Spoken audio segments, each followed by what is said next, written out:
personal de apoyo táctico de la Policía Nacional cuenta con nuevos uniformes, según explicaron, para que la ciudadanía pueda identificarlos mejor. También explicaron que cambiaron el uniforme para dar mayor seguridad a los policías de dicha dependencia al momento de los operativos.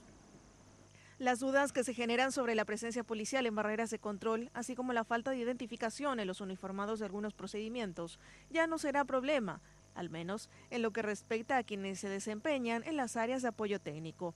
Desde hoy cuentan con nuevos uniformes que incorporan ciertas medidas de seguridad, como el nombre y apellido bordados en la camiseta, el escudo de la dependencia para la cual trabajan y otros elementos. Estos códigos de barra tienen un código que lo identifica de acuerdo al nombre de cada personal que está utilizando el uniforme.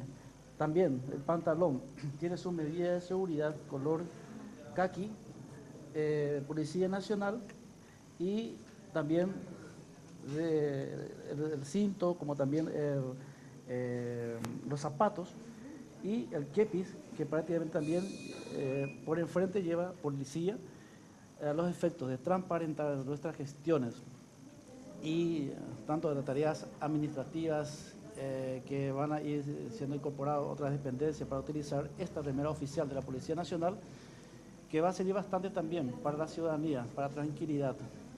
Los uniformes serán utilizados por 3.500 policías de las unidades de investigación de delitos, delitos económicos, informáticos, antinarcóticos y automotores, quienes deberán adquirirlos con los recursos que anualmente el Estado otorga al personal policial con ese fin.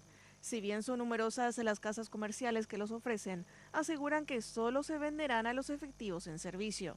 Hay 23 casas que fueron prácticamente asignadas para que a través de un llamado concurso de licitación fueron adjudicadas para a nivel país se esté implementando este nuevo uniforme de la Policía Nacional. En una primera etapa, el cambio abarca al personal policial de Asunción y Central para extenderse a mediados de año a todo el país.